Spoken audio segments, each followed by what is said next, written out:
नमस्कार मैत्रिणींनो, आपण आत्ता बनवतोय उपवासाची साबुदाणा खिचडी.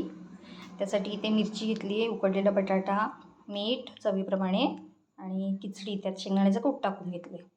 आता आपण आधी तेल घालूया कढईत.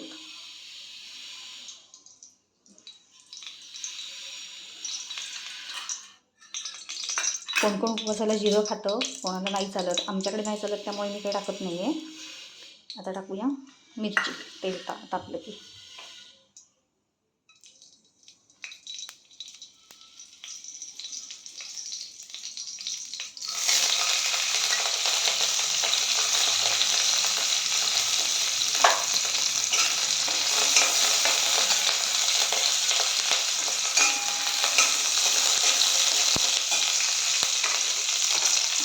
नंतर हा उकडलेला बटाटा.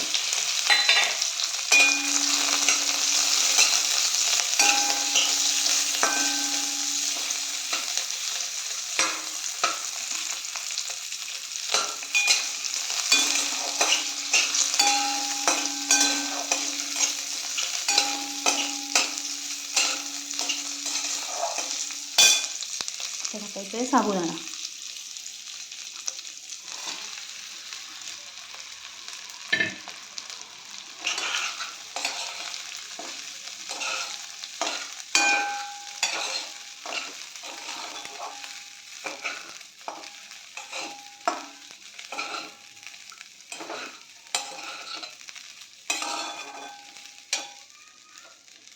मीठ टाकूया चवीप्रमाणे.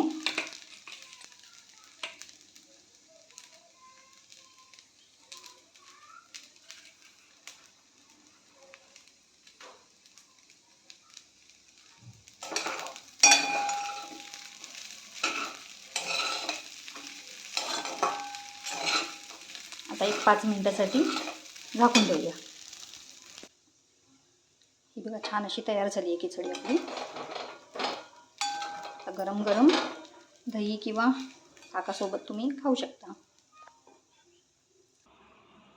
ही बघा सुंदरची खिचडी खायला तयार आहे. या तुम्ही पण खायला. बाय. नंतर भेटू आपण.